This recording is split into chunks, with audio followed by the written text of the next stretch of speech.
Welcome back.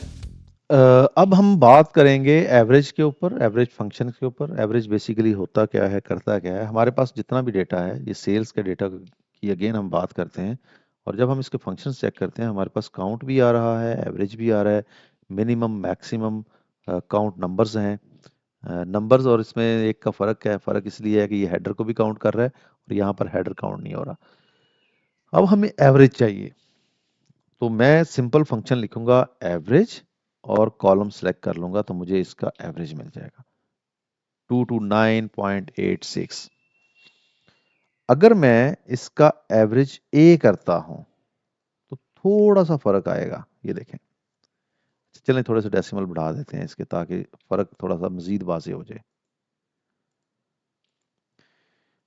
229.8580, 229.8380। अब पहले तो ये है ना कि आपको ये पता होना चाहिए कि ये होता क्या है। जो हम एवरेज लेते हैं, एवरेज होता है बेसिकली टोटल जितने भी रिकॉर्ड्स हैं उनका सम और डिवाइडेड बाय काउंट के। इसके इससे डिवाइड करें तो आपको मिल जाएगा एवरेज। इसको आपने दिस डिवाइडेड बाय, तो ये हमारा पहले वाला जो था वो आ गया, यानी कि काउंट एवरेज, ओनली एवरेज आ गया। अब एवरेज ए क्या चीज है? यहाँ पे जो आपने काउंट किया है ना, जब आप इसको ए करते हैं तो एक कॉलम और बढ़ जाता है, तो आपकी वैल्यू कम हो जाती है यहाँ पे। ये देखिए, एक कॉलम एक्स्ट्रा होने की वजह से, ये चीज ध्यान में रखिएगा। तो इसलिए हम एवरेज और एवरेज ए यूज करते हैं। बाकी इसके जो इफ फंक्शन है वो वैसे ही है, प्रॉफिट लॉस के ऊपर आप इसको निकाल के देख सकते हैं।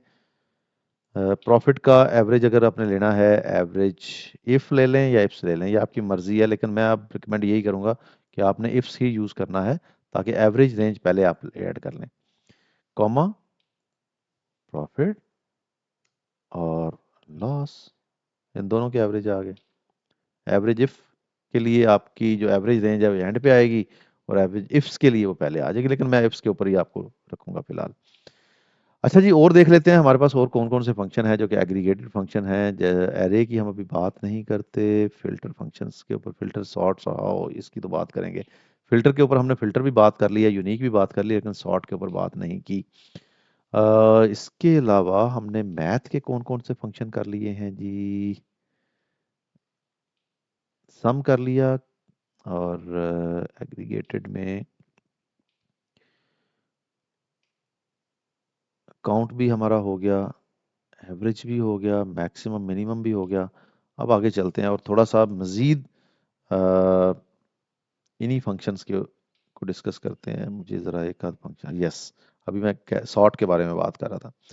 अब करना ये है कि ये जो सब कैटेगरीज आपने लिखी है ना, ये अल्फ़ाबेटिकल ऑर्डर में नहीं है, तो आप इसको अल्फ़ाबेटिकल ऑर्डर में भी कर दें, यानी कि ए बी सी के हिसाब से हो। ये आर टॉप पे चला जाए और कोई I think S C M या जो भी इसका लास्ट बनता है वो एंड पे चला जाए। करना आपने सिंपल इतना सारा काम है कि यहाँ से इसको सॉर्ट कर दें, SORT, सॉर्ट। बल्कि इसमें नहीं करते, पहले इसको अलग करते हैं। सॉर्ट करें यहाँ से लेके यहाँ तक वैल्यूज को, कॉमा, ये फर्स्ट कॉलम है और असेंडिंग चाहिए। इज असेंडिंग, 1 लिखेंगे तो क्या मतलब होगा? ट्रू। 0 लिखेंगे तो क्या मतलब होगा? फॉल्स। तो 1 लिखेंगे तो ये alphabetically A to G sort हो जाएंगे, और अगर आपने 0 लिख दिया तो आपने कर दिया गुनाह। नहीं, गुनाह नहीं किया, वो जी टू ए सॉर्ट हो जाएंगे, यानी कि डिसेंडिंग ऑर्डर में सॉर्ट हो जाएंगे। असेंडिंग ऑर्डर और डिसेंडिंग ऑर्डर, असेंडिंग होता है छोटा पहले बड़ा बाद में, और डिसेंडिंग होता है बड़ा पहले और छोटा बाद में। सो यहाँ पे हमने इसको सॉर्ट कर लिया। ये है कॉलम नंबर। अच्छा, अब मैं क्या करता हूँ कि मैं ये कहता हूँ कि आपका जो टेबल है ये जी से लेके के तक, पहले तो आप इसको सॉर्ट करो ना, पूरे का पूरा टेबल सॉर्ट कर दो, यहाँ से लेके यहाँ तक देख लो। और आपने सॉर्ट करना है लास्ट कॉलम, यानी कि टोटल के हिसाब से। अब टोटल का कॉलम जो है वो कौन से नंबर पे बनता है? सब category is first column, consumer second, corporate third, home office four, और टोटल इज 5। तो आपने यहाँ पे लिख दिया 5। असेंडिंग सॉर्ट करना है तो 1 लिखते हैं, डिसेंडिंग करना है तो 0 लिख दें। अब ये देखें, उसने जो सबसे ज्यादा वैल्यू वाला था वो नीचे ले गया, और जो सबसे कम वैल्यू वाला था वो सबसे टॉप पे ले आया।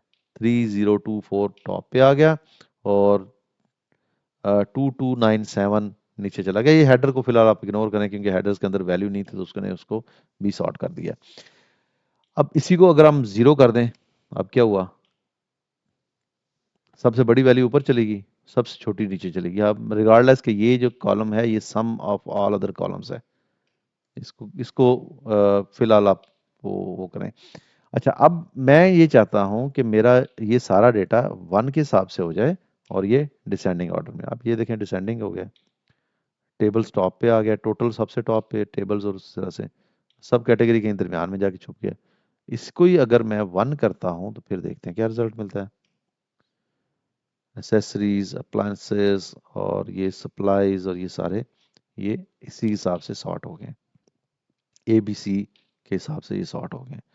तो सॉर्टिंग तो है जी इस तरह से।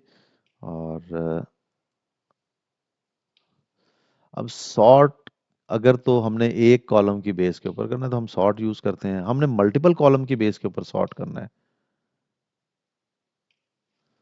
Range N, display, ties mode, sort column 1, sort column 2, sort column 3।